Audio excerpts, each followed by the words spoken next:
everybody, good afternoon, and welcome back to another At America TV event with me, Jasmine. I hope you all are doing great. So for those of you joining us for the first time, At America is the U.S. Embassy's American Center, and our mission is to provide a space for young Indonesians to learn more about the United States. We have temporarily moved to a digital platform so you can still enjoy all of our events at the comfort of your own home. So for today, we will be discussing reading between the lines. But before we begin today's event, I would like to share with you guys that At America is having a giveaway as part of the continuation of our 10th anniversary celebration and part of celebrating Black History Month. So for those of you who don't want to miss out on a chance to win an iPhone 12 Pro, stay tuned because we will tell you how you guys can participate in our giveaway at the end of this event. Now, before we begin, I would like to share with you guys our social media quiz for today. So the question is, true or false, reading can help fight Alzheimer's? So is that true or false? You guys can participate in our social media quiz by commenting on our social media platform on our Facebook, Instagram, YouTube, or Twitter. And for those of you who got the answer correctly, you will get a live shout out from us at the end of the program. And for those of you joining us on Instagram, don't forget to make an Insta story and tag us at AT America to share with everybody that you're having a great time with us today. All right, without further ado, I would like to invite our speaker for this afternoon, Ibu Hafilia Ismanto, ETS-approved TOEFL IBT Facilitator and International Test Center Indonesia. Hi, hello everyone. Okay, hi, thank you, Jocelyn. Hi, okay, so it's not been a very good day since this morning here in Jakarta, yeah, because we've had the rain.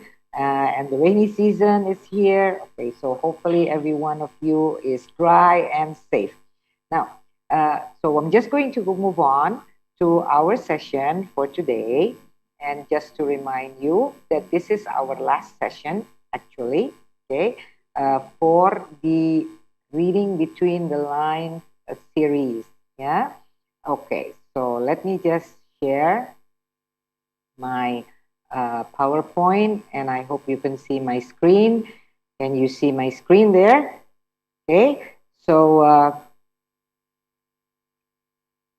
yeah, so today we are going into Reading Between the Lines, and this is the session 4, right?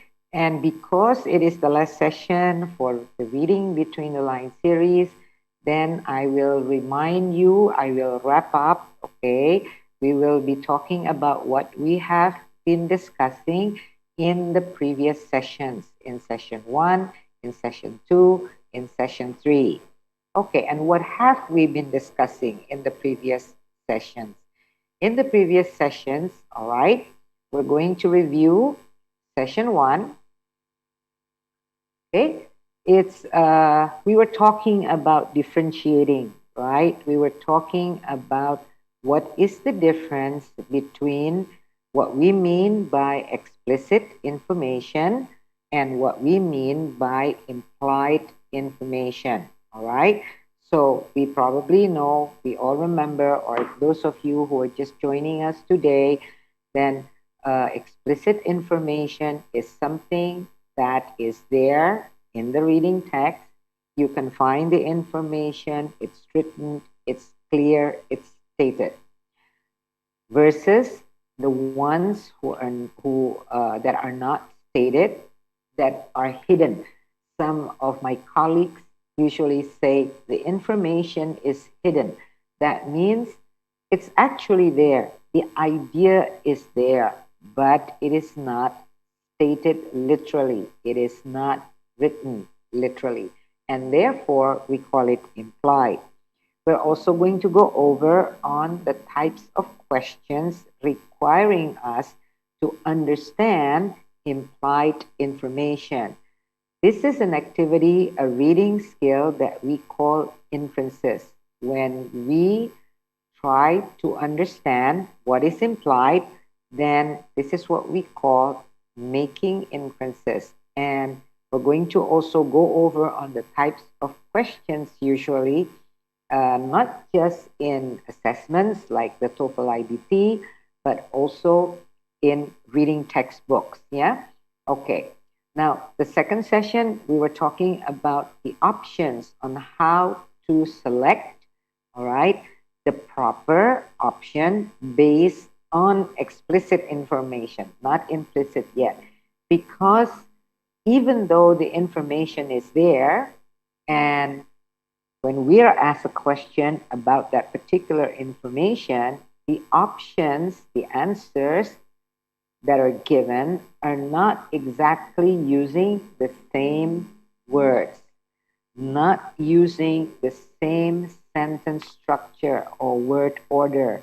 Therefore, we need to look for synonyms, we need to look for phrases, and we need to understand sentences which do not change the meaning or the message that has been given explicitly. So that was what we were talking about on the second session. We were looking into this, although it is not really that uh, making inferences yet. But even though it is explicit, the point is, even though the information is stated, the options to the questions to those information is not using exactly the same words or sentence structure. On the third session, okay, I think it was 2 weeks ago, okay, we also learned about taking meaningful notes. Now, how do you handle reading text? How do you handle information that's given?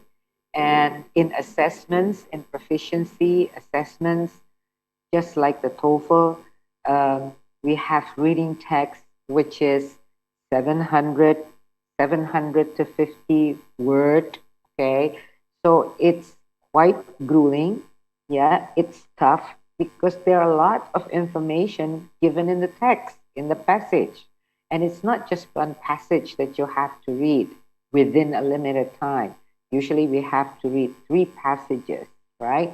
And so we need to digest that information carefully. We need to understand and to remember, okay, in which part of the long, okay, passage the information belongs. So taking notes, and it's not just writing things on paper with your pens or writing things on your notes, okay, but it's also making meaningful notes. What we mean by meaningful notes is organizing the information so that will be easier to remember.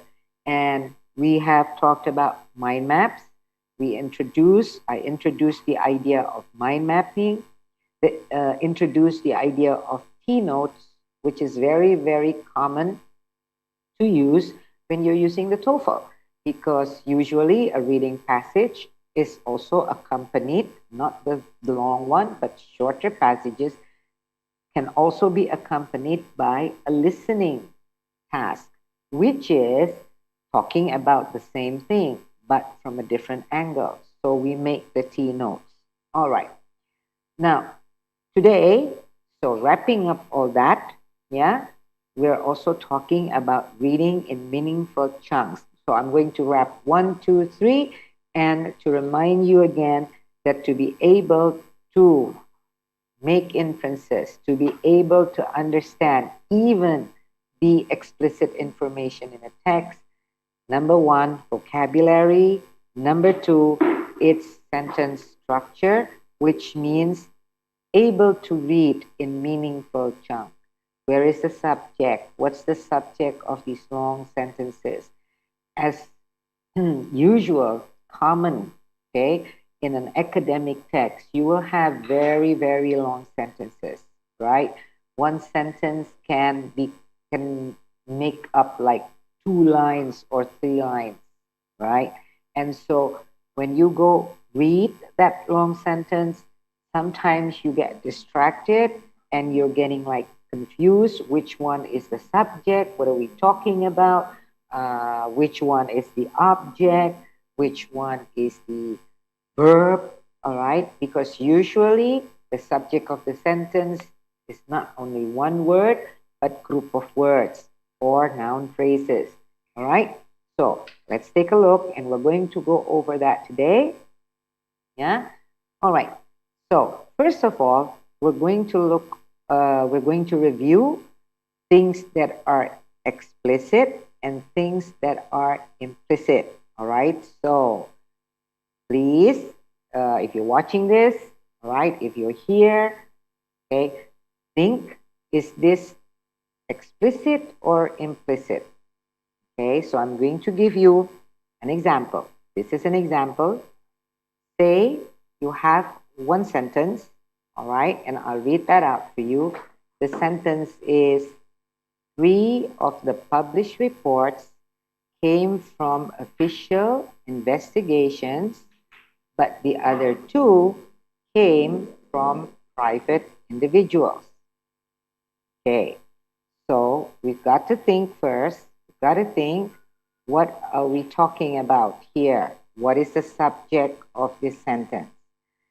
Now, which of the sentence, all right, what does it mean? Which of the sentence provide like a conclusion? When we read this sentence, okay, which of the sentences A, B, C, D means the same, provides the same information, not less, and of course, not more. Okay? Okay, so let's take a look. We have A, private individuals cannot submit reports for publication. B, only the three official reports were considered for publication. C, 5 reports were published. D, official investigations were made on private individuals. All right, so when we look at this, we're going to take a look at, of course, C, which one, yeah, is the correct sentence, right, which carries the same meaning as the first one. 3 of the published reports came from official investigations, but the other 2 came from private individuals. Okay, those of you here in Zoom, okay, for those of you in Zoom, can you just give me which one do you think carries the same meaning? Okay, I have 2 answers. All right, B, C, C. Okay, so let's take a look again. 3 of the published, okay, let's take a look. 3 of the published reports. That's your whole noun. Yeah, that's your whole subject. 3 of the published reports. What's the verb? Come from where? Official investigation. Okay. But the other 2 what? What are we talking about? The other 2, okay, remember we're talking about 3 of the published reports. But the other 2, so what are we talking about? The other 2 what? Because it didn't say there, right? It didn't say there about the what. So what is the what? The 2 what? What do you think? Can anyone tell me? Anyone can type in the chat box. All right, anyone? Can see the chat box? Not yet? Okay. Good. Okay, so some of you are saying of the 3 published reports. Yeah, the published reports. So we're talking about published reports, right? Okay, we have 3 that came from official investigation, but the other 2 published reports, right? So it's supposed to be like that. But the other 2 published reports came from private individuals. Okay, if you got that correctly, you probably will be able to answer which of the sentences from A, B, C, and D from the four options is the right one. So which one is the right one? Again, because, so do you all agree? How many published reports do we have here then? 3 from official investigations, right? And then 2 from private individuals. So how many do we have? 5. Exactly. We have 5. Now, so sentence C, is it correct? Sentence C is correct because it says 5 reports were published, right? That is definitely correct. Now, why is sentence A and sentence B and sentence D not correct? Why do they carry a different message? Okay, let's take a look. A, for example, private individuals cannot submit reports for publication. Is there any information about private individuals? Yes, there is, right? You have it here. You have it here. Here you go. Now, this is false, right? Why is it false? Because here, there are 2 published reports that came from private individuals. So this is false. When they say private individuals cannot submit, yes, private individuals can submit because the sentence says 2 of the published reports came from private individuals. Okay, so this is false. A is false. Why not B? Only the 3 official reports were considered for publications. Remember, 3 of the. In bahasa Indonesia, we say that 3 dari laporan yang dipublikasikan, ya, atau laporan yang di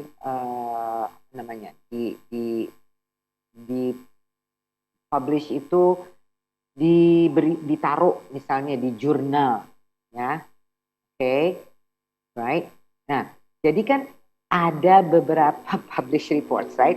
3 came from official investigations, 2 other came from private individuals. Yeah.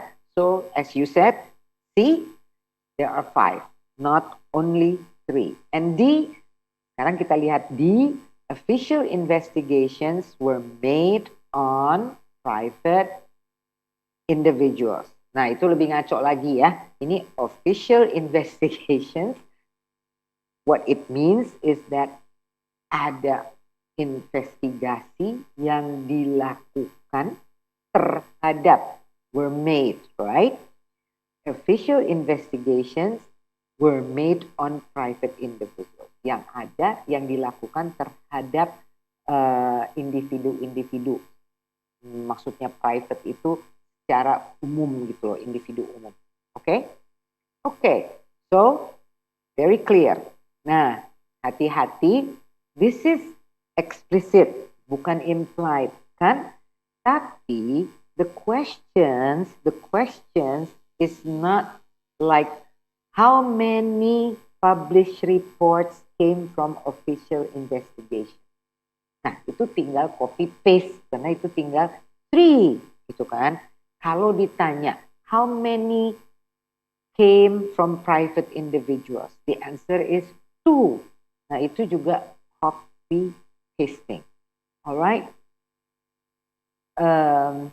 Tidak pernah atau jarang sekali pertanyaan-pertanyaan seperti ini, terutamanya when we're talking about assessment, ya, about test. Oke? Jadi harus berpikir, tidak bisa hanya copy pasting, walaupun explicit. Okay, so here's the explanation. Yeah, that's the key. We have already discussed that. Let's go then now to the second sentence. pertanyaannya agak berbeda ya. It's a different question, right? It's a different question because we're talking about do the two sentences. Okay, so you have two sentences there. A collection of fascinating, right? A collection of fascinating tales called, okay, the Arabian Nights was introduced to Europe by the French scholar Antoine Galland. Okay, I don't know how to pronounce that. Mungkin Galland, gitu kan, French kan. But anyway, let's just say it our way. Si Galland. Okay, so again, take a look at the subject. Where is the subject? Is it only talking about a collection? Or is it talking about a collection of fascinating tales? Ada subject, and then there is a verb. Now, can you spot the verb? Okay, the ones here in Zoom, can you spot the verb? Can you spot the verb? What's the verb in that sentence?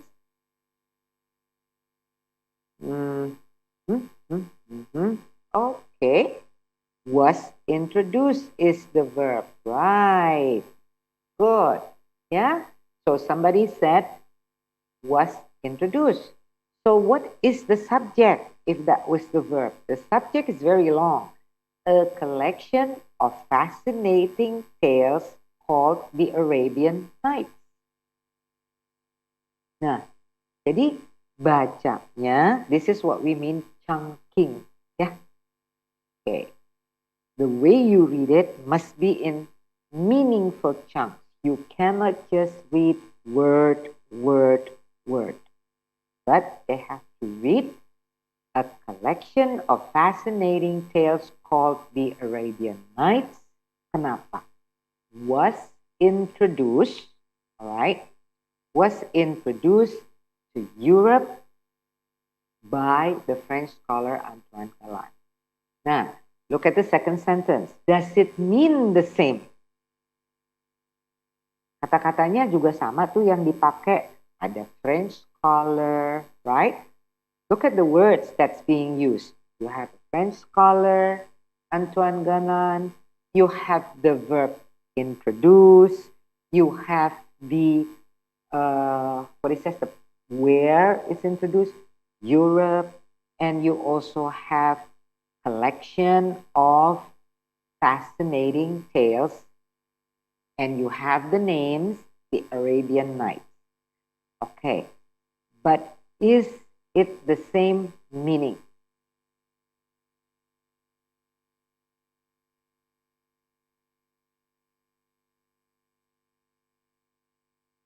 In number one, number one, what's the subject again? A collection of fascinating tales called the Arabian Nights. Okay? Was introduced to Europe by the French scholar Antoine Galland.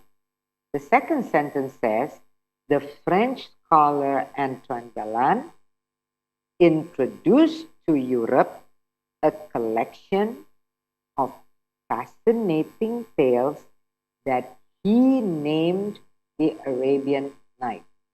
Is that the same or different meaning? Okay, let's think. Same or different? Okay. Okay. Good, good. Because some of you here are saying that it is different.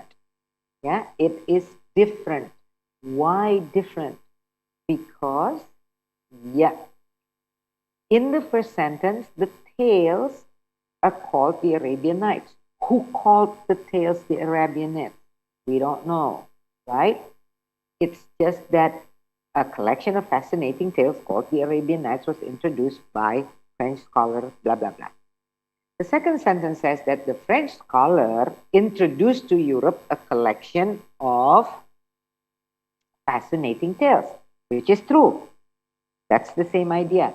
But in that sentence, it says he named. Berarti the person who gave the name, the Arabian Nights, there is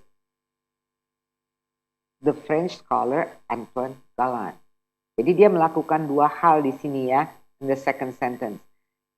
Introduce to Europe a collection of fascinating tales yang dia namakan, dia juga menamakan, he named the Arabian Nights, which is a different meaning, right, than the first one. Good. So, if you spot this difference, that's very good. Be very careful with this. This is what I mean. Sometimes, okay, sometimes the opsi jawaban, ya, atau pertanyaannya using maybe the same words. Kalau ini kan semua, all the words are the same, right? But the way that it is constructed, yeah, the way that the words are formed, different. And ada informasi tambahan that he named, which makes it very different from the first one. Okay, good. Yeah, and here it is. That's the explanation that we just said. So you can see it now, right, in writing, that you should write D. Why? D is for different, because the sentences do not mean the same thing. The first sentence means that the scholar introduced the tales, whereas the second sentence means that the scholar both introduced and named the tales. Tadi yang saya bilang, ada dua hal yang dilakukan oleh the French scholar. Okay, now, getting longer. Yeah, that's one sentence. And let's just move on to more than one sentences, which is a paragraph, right? So we have the paragraph here. Now, this is about astronomers. Okay, let's read in chunks. Remember, read in chunks. Okay. Astronomers have recently gained new knowledge of the behavior of galaxies. It has been discovered. Remember, when you see the word it, you think it-nya ini refer, okay, because it is a reference word. It means that it refers to something here that has been stated before. Now, what does it refer to? Astronomers have recently gained new knowledge of the behavior of galaxies. It has been discovered that spiral galaxies sometimes collide with each other. The huge forces created in such a cosmic event can tug along trails of stars and create new ones from compressed gases. After repeated collisions, galaxies may eventually merge, forming a singular elliptical shape. Okay. Our own galaxy, the Milky Way, is on a collision course with the nearby Andromeda galaxy. Hundreds of millions of years from now, these two star systems may combine to form one giant configuration. Okay, now, the question is, in stating that the Milky Way is on a collision course, the author means, okay, nah, ini stated collision course, tapi justru yang ditanya adalah what does he mean? What does the author mean by collision course? Okay. Yeah? Okay. So what do you think it means? Anyone wants to try and write their answers on the chat box.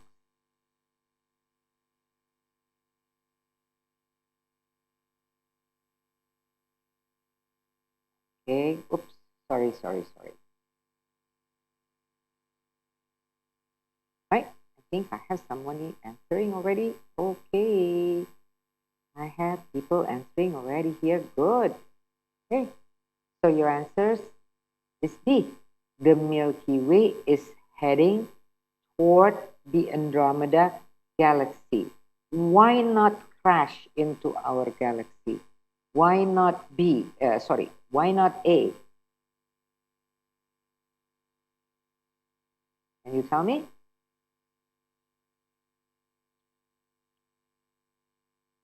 Why not A?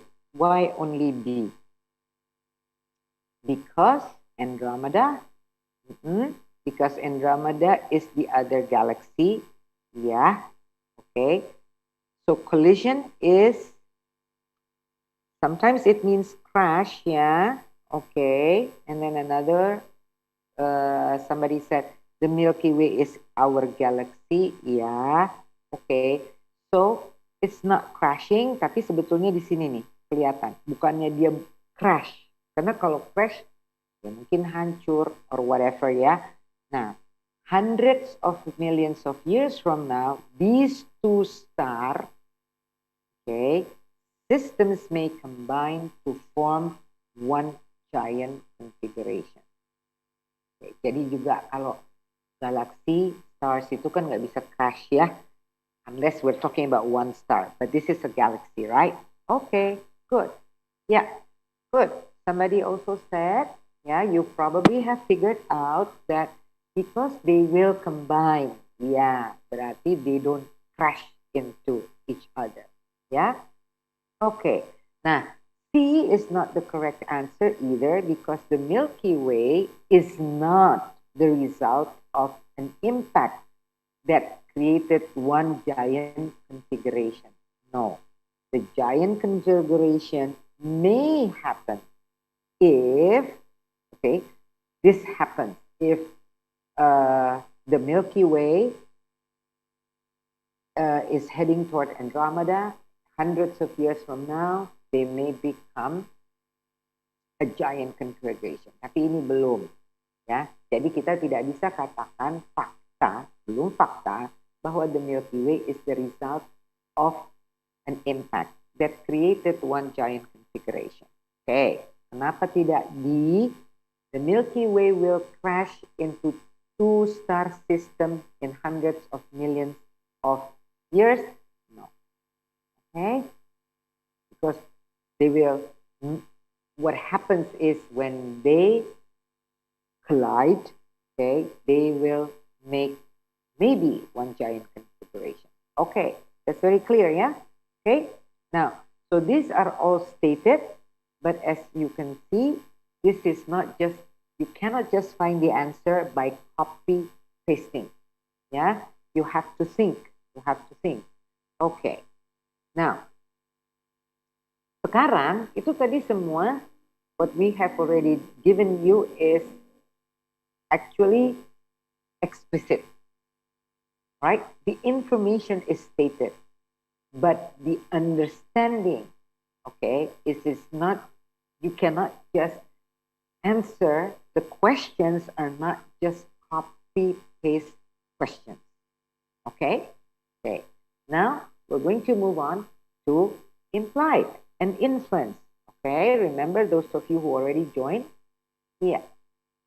So, I am showing you on my right, yeah, okay, sorry, on my left, if you can see the bubble, sort of bubble there, right, with the blue colored font, the blue colored letters, right, and then on the other side, you have the sort of like Tosca blue and green, right, colored letters, colored fonts. Now, the one on my left, right, is the question. These are the types of questions that will ask you to infer. First, questionnya memang pakai kata-kata infer ya. Biasanya iya. Ya, tapi tidak semua. Kadang-kadang mereka juga bilang,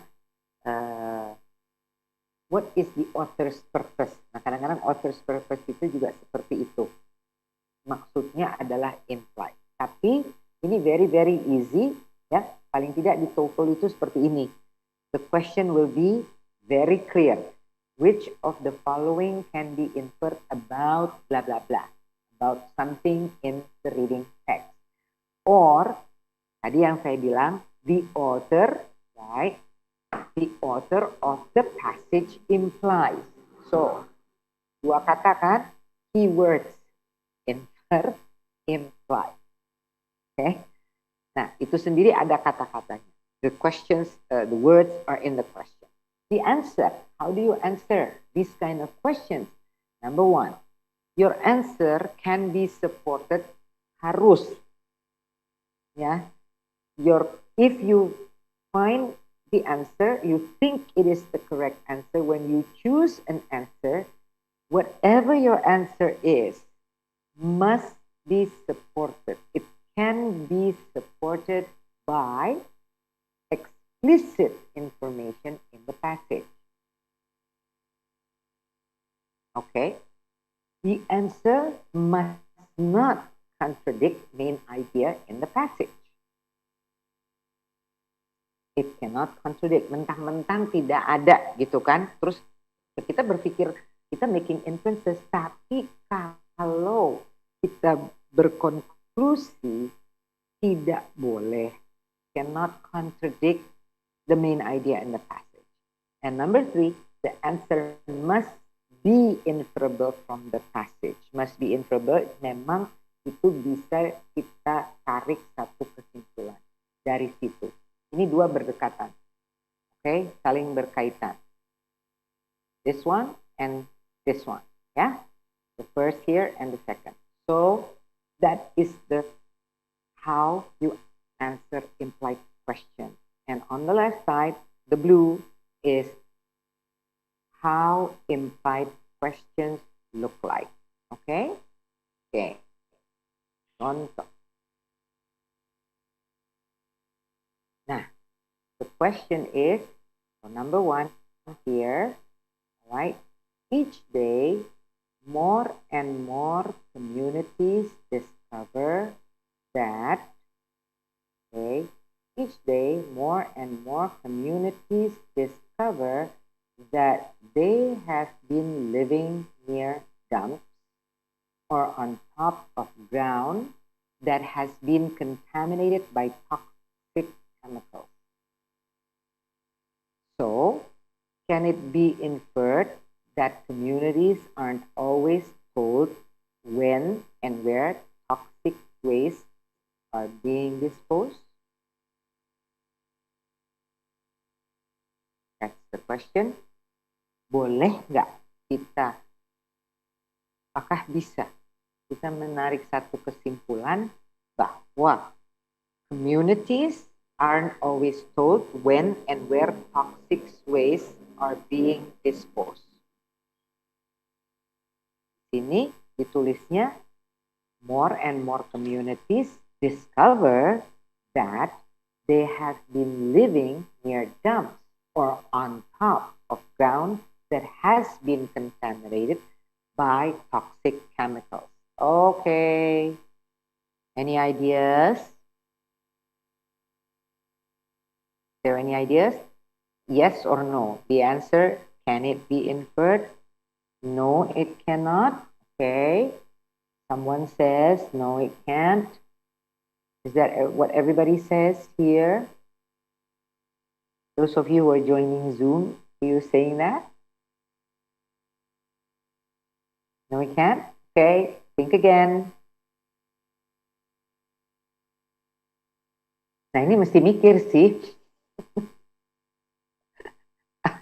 Okay. Okay, so everybody says no, it cannot.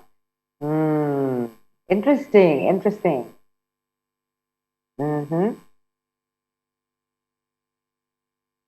Okay. The answer is actually uh, communities discover. Ya, kata-kata discover. When you discover something, it is not something that you want to do intentionally 100%. Kecuali kalau we are, right, look at the word discover. Discover itu dia menemukan, gitu loh. Dia baru mengetahui, itu discover, ya. Jadi bukan sengaja mencari di sini dalam konteks ini communities, right? Lain dengan orang yang memang kerjaannya jadi antropolog gitu ya. They go to sites, dig atau mining for example, right? If you are a miner, M-I-N-E-R, meaning you go to areas to discover, kan gitu kan, untuk menemukan. Tapi kalau di sini, si communities ini, coba berpikir dulu, si communities itu sengaja apa nggak sengaja ya discovernya?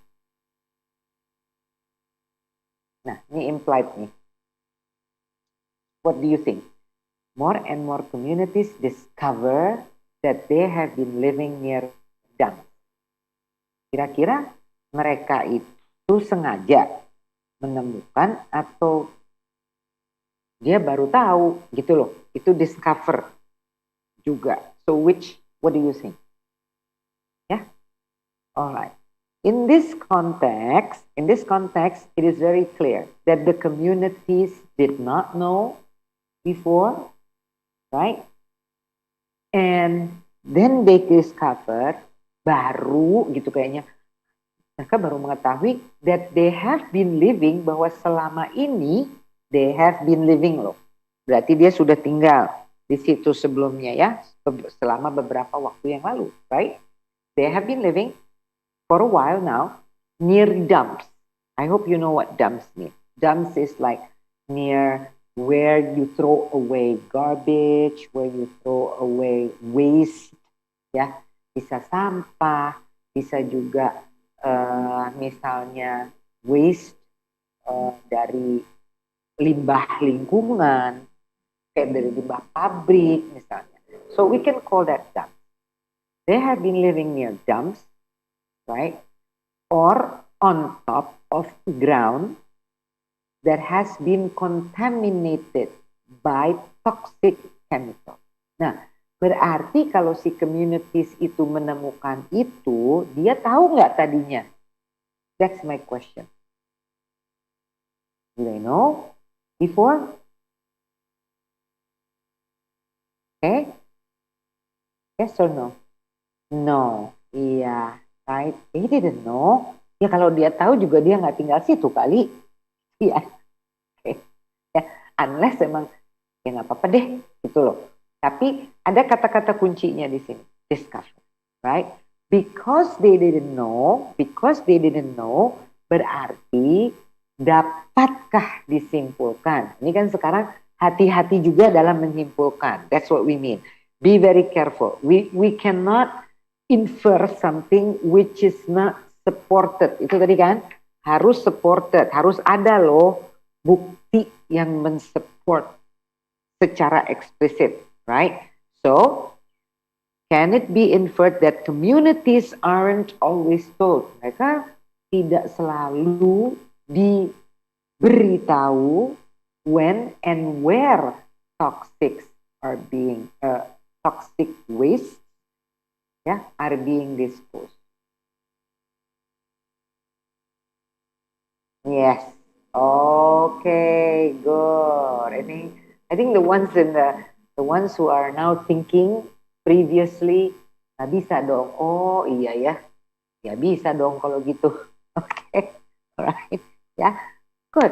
It's okay. Nah, this is all a process. Making inferences, ya, be very careful. That's why when you make inferences, you have to think. Alright, you have to think carefully. It takes longer time because we are thinking. Tunggu, oh kalau dia discover ya, jadi berarti dia baru tahu dong. Oh, yeah. Okay. So I hope you understand, alright, that harus ada logik gitu loh, harus ada logiknya juga ya, nggak bisa cuman ya emang dia seneng kali tinggal di atas, abis dia miskin kali mem, makanya terus dia tinggal aja kali di deket pembuangan sampah. Lah, ya itu out of your, you understand ya, itu kadang-kadang suka ada yang gitu sih, itu ada yang my students, ya kan kali dia miskin, mana kita tahu, ya justru because you don't know, justru because you say mana kita tahu, how do we know? Because you don't know, there are not enough information about their financial condition, for example, or why they are living in a place on top of ground. Because there is not enough information, ya kita stop gitu loh. We have to like stop berpikir terlalu jauh and go back again to tadi kan harus didukung. Tidak boleh juga dia meleset terlalu jauh. Ya, I hope you understand. I think you understand now. Okay, but it's okay. This is learning, right? That's why we're all here. This is learning together. Nah, sekarang yang kedua, coba. E.B. White's death at 86 was cause for sadness in millions of homes. Okay? Now, can it be inferred that E.B. White was famous? Can it be inferred that it was famous? Yeah, yes, it can, of course. Well, how do you know that E.B. White was famous? We don't know. I don't know who E.B. White is. Do you? Tapi di situ ada bukti ya. There is evidence, there is a support gitu, support. Ya, famous. Ya, benar. Tapi dari kalimatnya kita tahu nggak kalau kita tahu bahwa dia tuh kelihatannya famous, orang famous dari mana? Ya, because there is sadness ya in millions of homes. Iya, betul sekali ya. So it means that there are a lot of people who were sad because of their death. Oh, because there are millions loh, millions of homes are sad, that means he must be a famous person. Nah, kita hanya bisa berkonklusi, we can only conclude, because we don't know who E.B. White is, we can only conclude that he was famous. Look, millions of people are sad because of his death. Wow, that means millions of people know this person. He's famous, of course. Got it? Clear? Great. Okay. Now, the last one for this one. Yo. Quinolone. Wait, what's that? So, quinolone. What is quinolone? A recently discovered antibiotic inhibits an enzyme that controls the way bacterial DNA unravels and rewinds when microbes reproduce. Nah, ini pusing nih ya. Sedikit pusing. Because, saya juga pusing bacanya waktu awal ya. Because, this is so academic, right? It's a bit different. Yeah, it's very different than the second sentence, right? So, now we're talking about something about the medical profession. And you are reading a lot of this actually now with the vaccine, right? With the pandemic, with the testing. Now I'm all getting confused. What's the difference between a PCR swab? What's the difference between antigen and PCR and rapid test? Ada rapid PCR bahkan. Ada real-time PCR. Okay. Why? Because it is not our field unless you are in the medical profession. So sometimes I have to ask my friends or I ask my daughters whose friends gitu kan, my daughter whose friends are doctors gitu, dan misalnya tanyain dong teman-teman kamu tuh si dokter ini itu nggak ngerti, okay, because it is not our field. But yeah, in assessment like the IDT itu in the TOEFL, right? Things like this will come up. Now, we are not testing, okay, the test is not testing your knowledge of medical science, gitu. No, but it's how we read. Because even though we don't know what is quinolone, itu recently discovered. Oh, okay, that's an antibiotic recently discovered. All right, so it's new, yeah, recently. Okay, inhibits an enzyme. Ada enzim, okay, that controls the way bacterial DNA.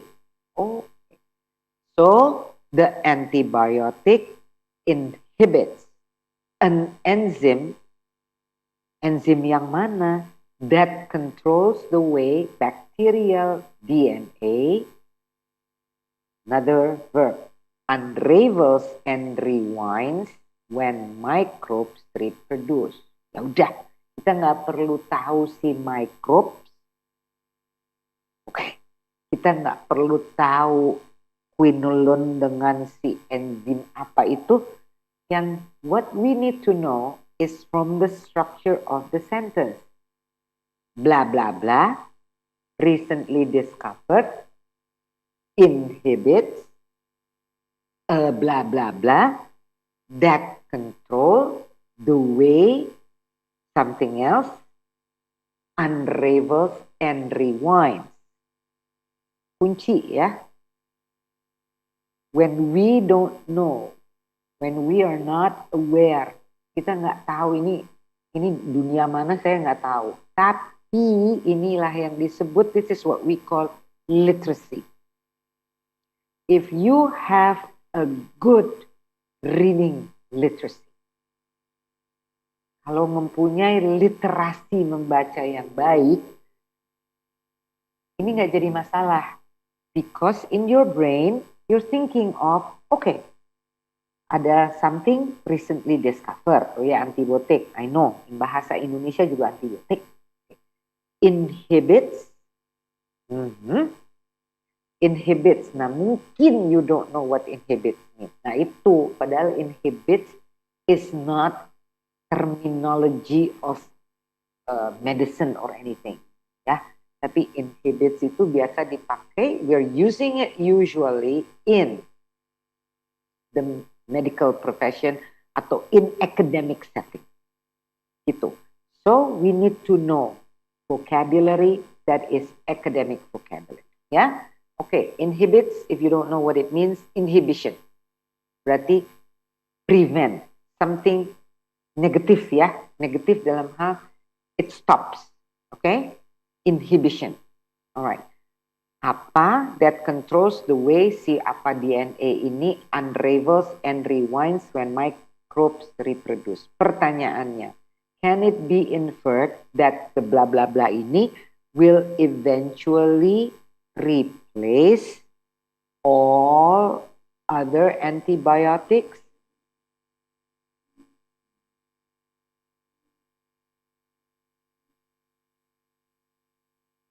What do you think? No. Okay? Yeah? No.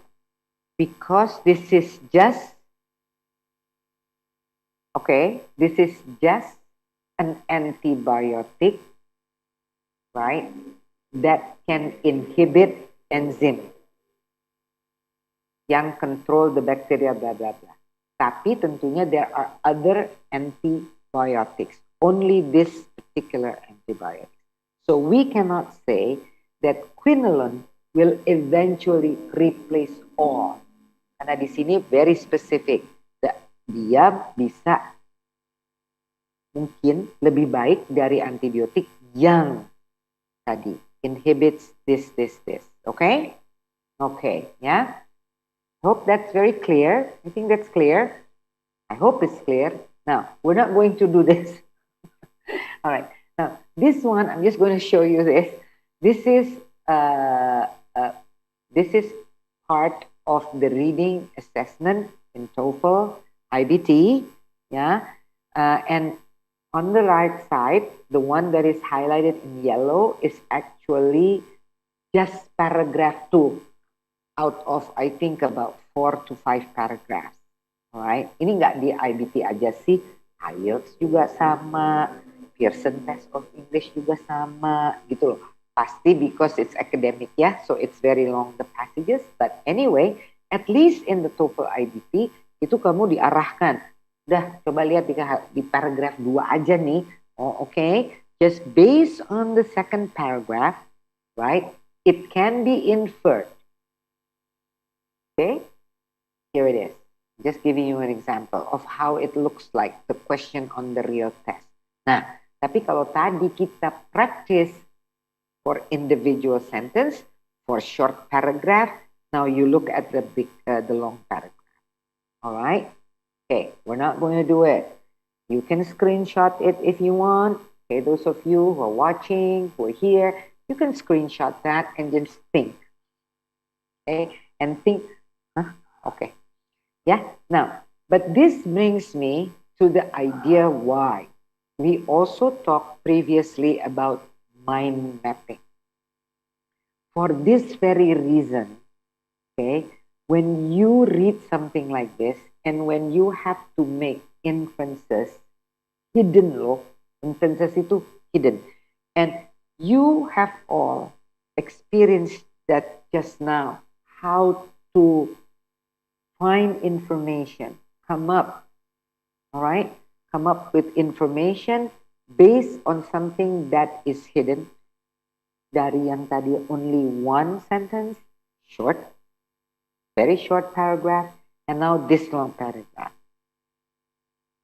What I'm saying is that we will not be able to do it if we do not use some kind of tools to help us. And the tools are mind mapping. One of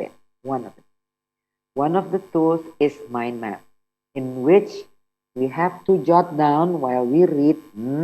Okay, what are we talking about in this paragraph? When? Is there any information about when or not? If there's no information about when, ya. Okay. Is there any information about who? Is there any information about why or how? Or which, yeah? And usually when we put down our notes, our information, okay, in this kind of mind map, we use the 5 W's. I'm sure you know what 5 W's mean. What, when, where, who, okay, which, what, when, where, who, which, plus 1 H, which is the how. Okay, then try to jot down the information that is there. Whatever it is, ada what-nya, ya what-nya. Tidak ada when-nya, ya sudah. You don't need to write it down. Okay, so I'm just reminding you tadi ya. Nah, that's one. This is the tools to help us read. And this is not just reading inferences, but reading first based on what is explicit. Because again and again, we need to remember that we can only think, right? We can only think about what's hidden if we already know what is there, right? We've got to understand the explicit information first before we can continue to get an idea about something that is implied. So, mind mapping is one tool. All right. The second one is we have to understand sentence structure very well. This is what I said about chunking. When we read, we don't just read words separately, but we need to read, of course, meaningful groups of words. that makes sentences. And this is what we mean by sentence structure. Sentence structure is actually how you order words. Yeah. Sorry, that is not word worder. Kok jadi word worder? Let me just correct that. All right. Sorry about that. So it's not word worder, but it's word order. It's how you put the words in order. Yeah. How you put the words in order. Now, and we have to understand sentence by now. There are again a reminder, simple sentence. Okay, a simple sentence, one idea, sentence that contains one idea. And then we have compound, a sentence, usually more than one idea in that sentence. Okay, and there is a complex sentence yang okay, and there is a compound and complex. We need to remember that, right? We need, so that's the grammar that we need to know to help us understand what we are reading. Now, this is a very simple sentence pattern. Subject plus verb. For example, my dog died. Itu kan? The subject is my dog. What happened to my dog? He died. Okay. So remember that we have also with verbs, we have transitive, intransitive verbs. Transitive means the verb needs an object. Intransitive means the verbs do not need an object, right? Okay, so we can just say, my dog died. All right. Now, but if we use words, sorry, if we use the verb which is transitive, this is intransitive, right? Die. And this is transitive. Okay, she ate a hot dog. Not this dog, yeah? Okay, so she ate a hot dog, right? I didn't make this, by the way. I don't know why it's like this. You have my dog died, and then the other one is she ate a hot dog. But I like the way this is. It is a very, very easy explanation, and I give this not just only to my beginner students, but also those who are going to take the IBT. I remind them, hey, when you read those long sentences, remember that you have to chop, chop, chop, chop, chop, chop. Yeah, cut that into subject, verb, direct object. Ini pattern, baru dua pattern, right? So the subject here is not my dog, but the subject is she, the girl in the picture, and the verb is ate. Okay, what did she eat? Because you cannot say she ate, I eat. Eat what? Okay, and this girl happens to eat a hot dog. Now, again, when we talk about sentence structure, remember that we can make more, or we can give more information in that sentence. So, she ate a hot dog. And, this only explains who, what, right? And what. Who does the activity, what the who did, which is ate, and what the who ate. Itu kan ya? Okay. Now, I'm going to add more information. She ate a spicy hot dog. Okay. So, this word is added, right? This word is added, spicy, which tells you how the hot dog is. Now, this is how. It's not, okay, it's not the way something happens, but the way something is. Itu kan? Not the way how something happens, but it is the way how something tastes. How does it taste? Spicy.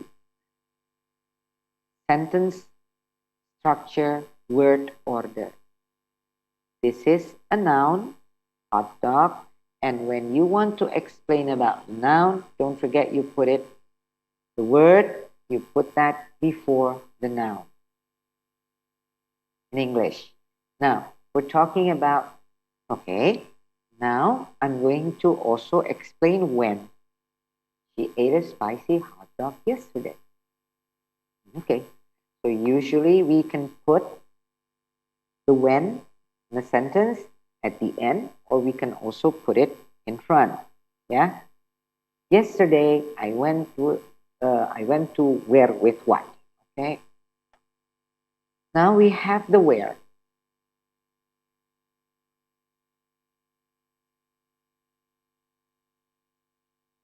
Okay. So now your sentence gets longer because we have added information concerning the 5 W's: the how, the when, and the where. Right? Okay. And I need you to look at this. Also, please focus on add a new cafe.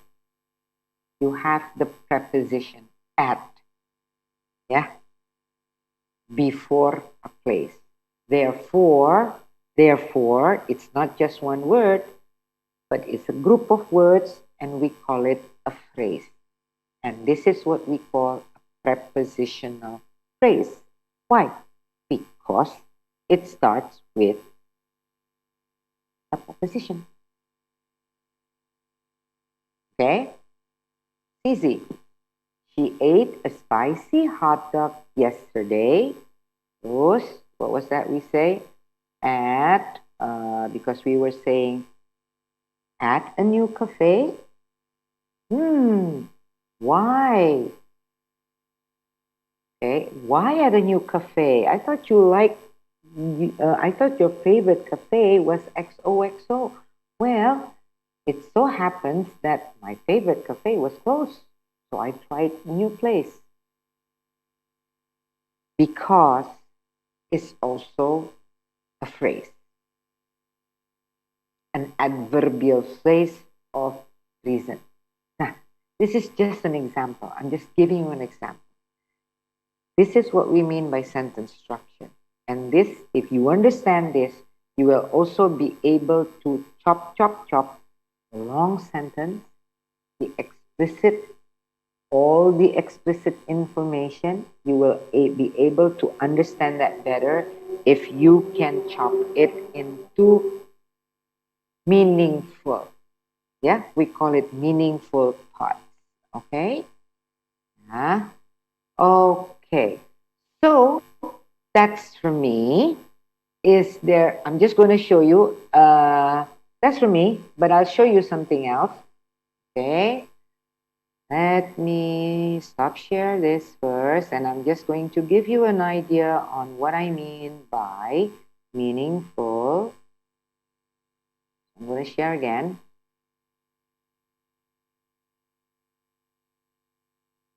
Hold on.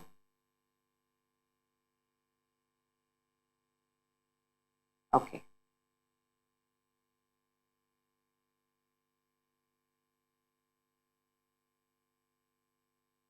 Here we go.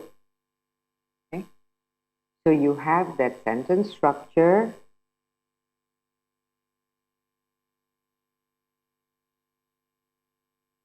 Right? This is the sentence pattern 1.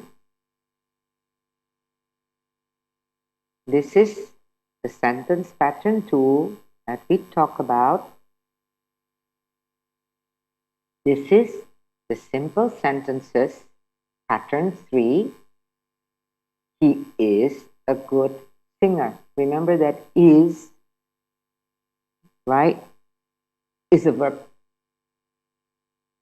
Yeah, and usually when we want the is to talk about the he, then this is what we call a linking verb, right? Okay, he is something. In English, all sentences must have a verb. That's why when you're reading, it's very important to find out what's the subject and what is the verb. First, we have to find out what's the verb. Okay? Okay. This is sentence pattern number 4. We have the subject, we have the verb, we have the direct object because the verb is transitive. The girl left the door open. Yeah? Okay. And this is what we call complement, is a noun phrase. Noun phrase. An adjective phrase, a single noun or a single adjective. If you get confused, if we get confused about what's a noun phrase, what's a phrase is a group of words. A noun phrase means a group of words yang ada nounnya dan dia bertindak sebagai noun. Okay, fungsinya adalah noun. Ya, okay. Now, this is still simple, ya. Tadi ada simple sentences, kan? Remember? So you have simple sentences with indirect and direct. He gave his teacher an apple. Jangan dibalik. He gave an apple his teacher.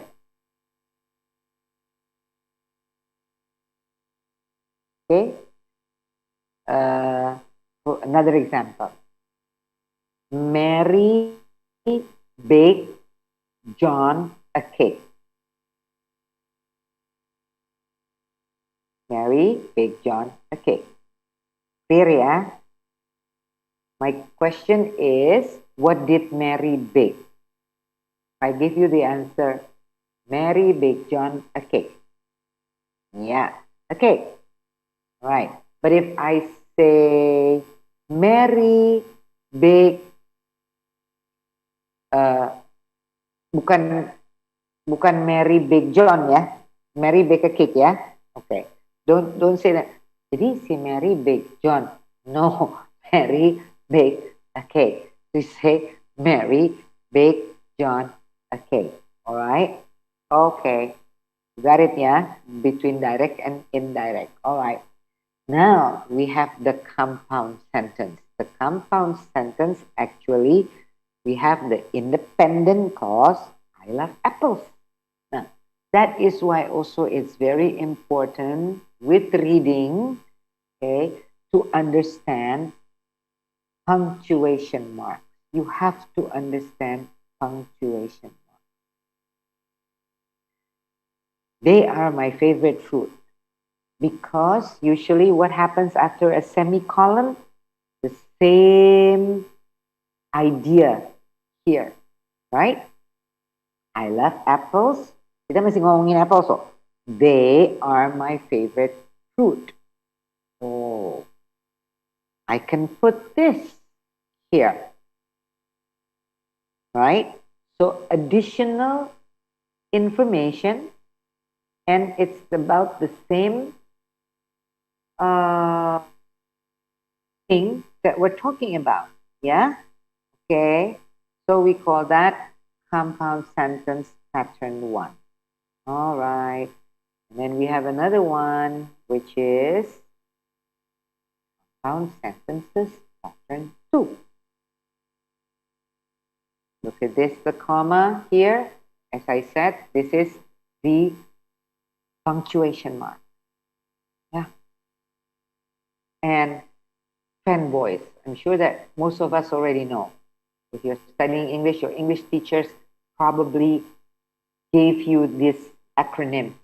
Fanboys gitu. Maksudnya for and nor but or yet so. Kan supaya kita mengingat, right? Nah, ini and. She ate a salad. Apa sih namanya si and ini?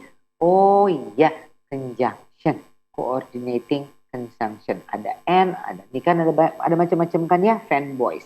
Alright. Okay, and we have compound sentences pattern 3. Look at how however is written. Yeah, you will find all this in the reading, and you have to understand the message by being able to understand this. Mau nggak mau loh, grammar gitu. Mau nggak mau. Tapi bukan grammar the ones that we usually study sometimes. I know that sometimes we study grammar, which is, I'm not saying that it's not important. It is important. Tenses, it is important. But what we need when we are reading, we need more than just tenses.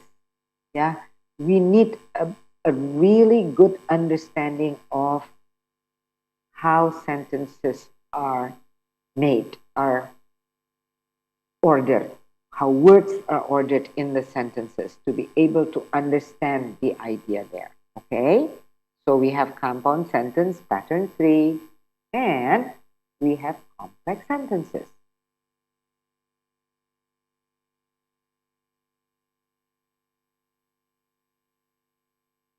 Another subordinating conjunction. Okay, selain tadi fanboys, ada juga after, although, as if, because, before, since, blah blah blah. Yeah. Okay. We also have complex sentence pattern 2. Right. Look at the comma. Look at the since. So if you're putting the since here, Juan has been very happy since he passed his exam. You don't need any punctuation mark. But if you have, if you put it backward, you put the what is that? The conjunction in front, then we have to put the comma afterwards. Okay. Now, this is the compound complex. Because you have 3 types there together. He loves parties, but he won't go to prom because he is sick. He loves parties. Bisa berdiri sendiri karena itu simple sentence, subject plus verb, ya.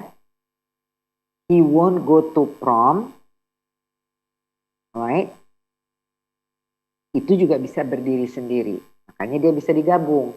He loves parties, but he won't go to prom. Titik. That's okay.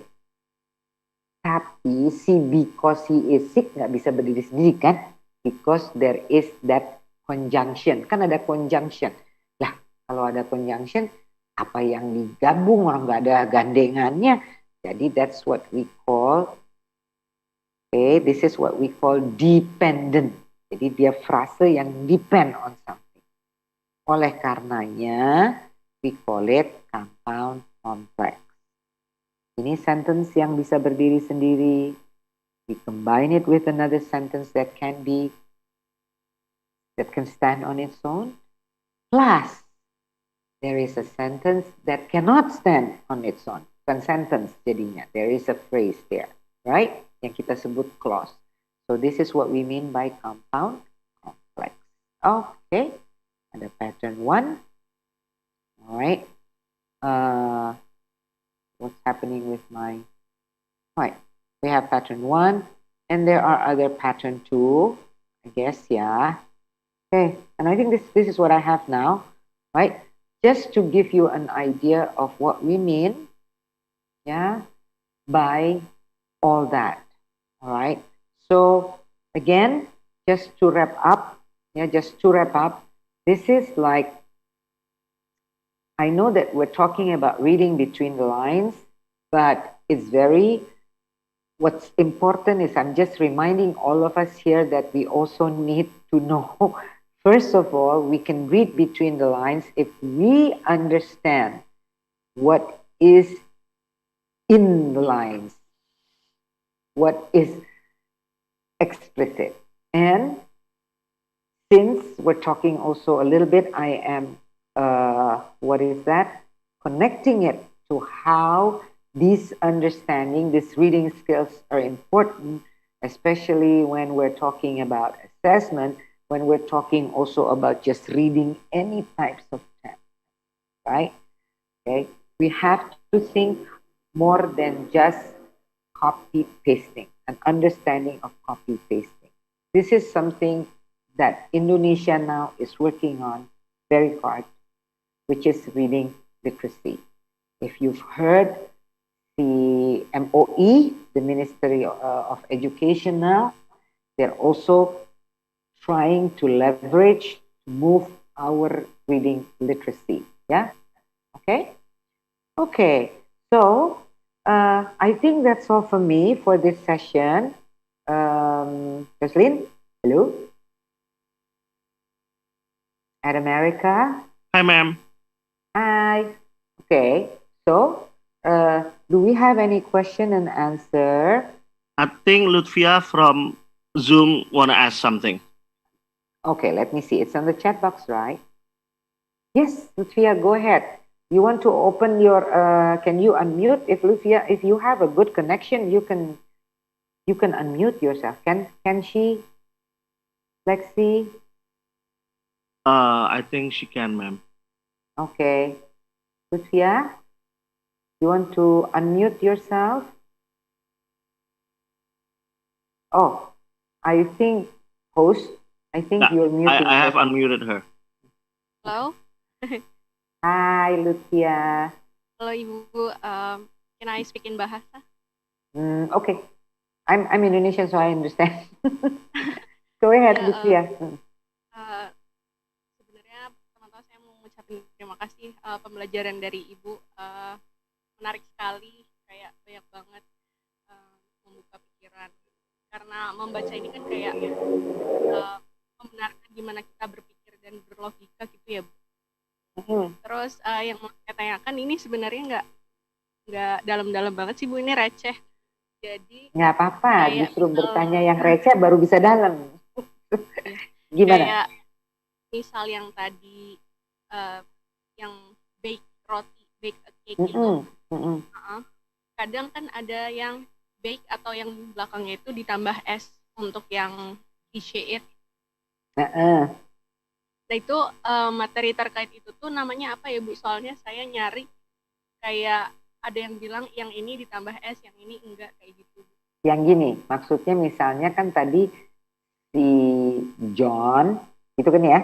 Tadi kan my example was Mary, gitu kan? Mary bake John a cake, ya kan? Bake-nya itu berarti dia sudah, itu kan? That's why I use bake, B-A. Let me just write it down here for everybody. Kan tadi ini ya, Mary baked John a cake. Okay, can you see that? Yes. Okay, so that means what did Mary do? Mary bake, gitu kan? Yang di bake apa? Bukan si John loh, bukan John yang di bake ya. Yang dipanggang jangan si John, yang dipanggang adalah cake, right? Dia maksudnya memanggang untuk, gitu ya, memanggang kue untuk John. Ya, nah terus Lutfia nanyanya pakai es nggak pakai es, gitu. Ya, yang mana? Misal ada yang kayak can, kayak di model gitu, Bu. Oh ya, kenapa? Can, kenapa?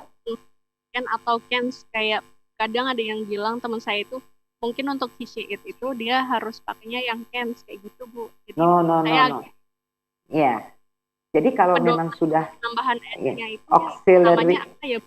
itu verb bentuk ketiga dari teman, bukan bentuk ketiganya verb, orang ketiga. Jadi misalnya kan I, saya, you, orang kedua ya. Nah ada orang ketiga kan ya di antara kita, yaitu si he atau si she atau si they, kan gitu kan? Atau bila mana bukan orang jadi it, kan gitu kan ya Lucia ya. Nah terus itu kalau verbnya memang tidak. Jadi kalau misalnya he dia lari-lari ya, jadi he runs gitu dong ya, every day ya kan, itu tenses, itu jadi tenses, simple tenses. Tapi kalau kita sudah pakai model itu namanya helping verb, kata bantu. Can, me, itu udah nggak pakai nggak peduli, you understand. Eh, Tidak peduli the tense dan tidak peduli mau dia biasanya can, could, dia sendiri udah berubah, jadi dia nggak peduli si subjeknya. Nanti subjeknya mau he kek, mau she kek, mau apa kek. Kalau verb yang lain hanya untuk simple present ya dia berubah, tapi kalau yang ini namanya itu helping verb gitu ya, we call it helping verb, itu dia stay the same, sama aja, namanya helping verb, right? Oke, grammar itu sebenarnya seru loh kalau kamu melihatnya dari titik kayak gini ya. Tapi kan karena mungkin belajarnya selama ini kecil, jadi bikin pusing gitu, jadi ribet. Sebenarnya you have to make the big picture. Oke. Jadi mau memastikan aja berarti untuk verb yang biasa pada simple present berarti biasanya untuk yang initiate itu ditambah S. Makasih Bu. Sama-sama. Oke.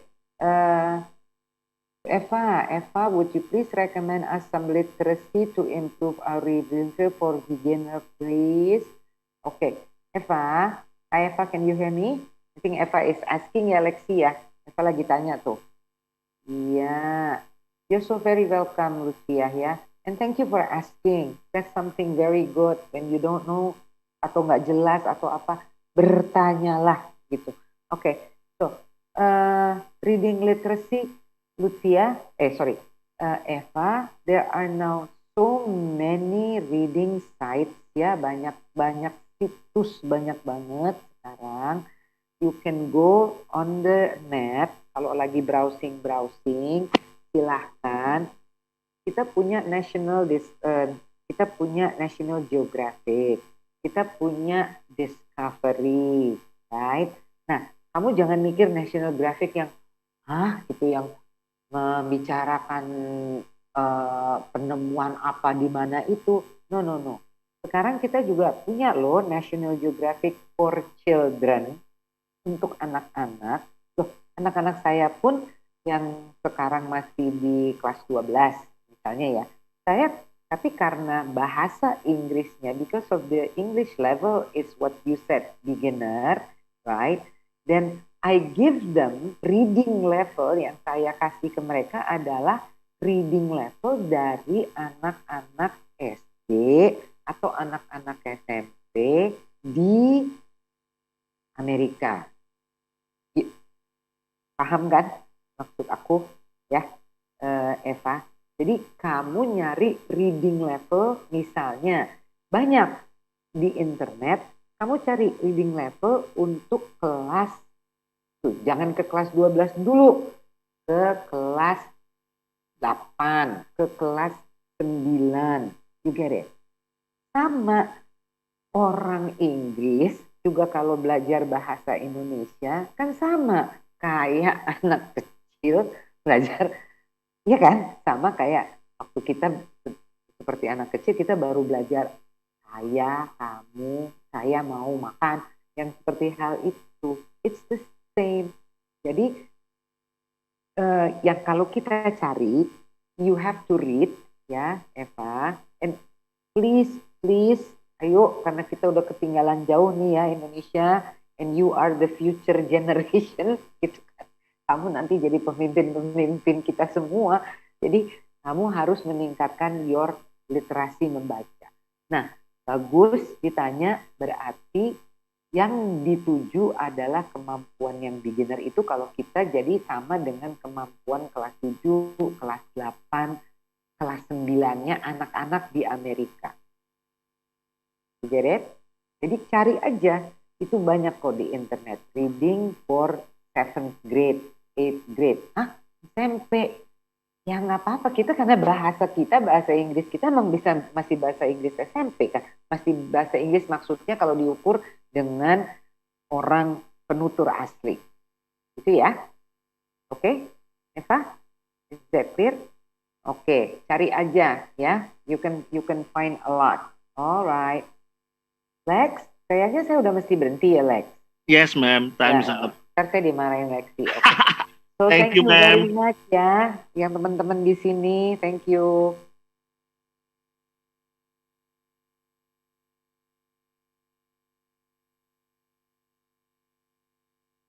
Thank you so much, Ibu Hafil, for today's session. Now, earlier in the event, I told you guys that Ad America is having a giveaway in part of continuation of our 10th anniversary celebration and also part of our Black History Month celebration. So how can you guys participate? It's really easy. You guys can make a poem that is based from an African American that inspires you, and the poem must not be more than 10 lines. So 10 lines is the max.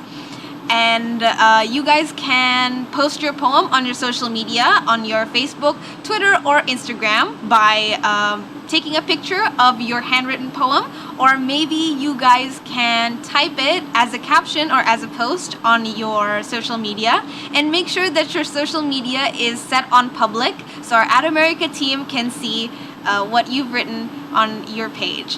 And also don't forget to use the hashtag BHM Express, and also you guys might get a chance to receive an iPhone 12 Pro during our giveaway. So if you guys have any more questions, you guys can go to the link at bit.ly/BHMExpress. At bit.ly/BHMExpress. If you guys have any questions or you guys are interested in getting a chance to receive an iPhone 12 Pro. Alright, and also earlier in the event, I asked you guys a social media question. So today's question was, true or false, reading can help fight Alzheimer's? Now, is that true or false? The answer is true. Researchers has found elderly people who regularly read or play mentally challenging games are 2.5 times less likely to have Alzheimer's. So shout out to Adi Nugroho from Facebook for answering correctly. And for those of you who would like to participate in our social media quiz, you guys can do so by following all of our events from the very beginning, because that's when we share our question. So for those of you who are wondering, how can you develop an awesome idea at an awesome place like Ad America? It's really easy. You can just go to our website at www.adamerica.org.id, select create a program, and go to collaborate with us. All proposals coming to us will be reviewed, and your awesome event might be featured here soon. And while you guys are on our website, don't forget to subscribe to our newsletter so you guys get updates from us sent straight to your inbox just once a week. We won't spam you, we promise. And also, don't forget to follow us on our social media so you guys don't miss out on our event updates and fun content. I hope you guys have a great day and see you at the next Ad America TV event. Bye-bye, everybody.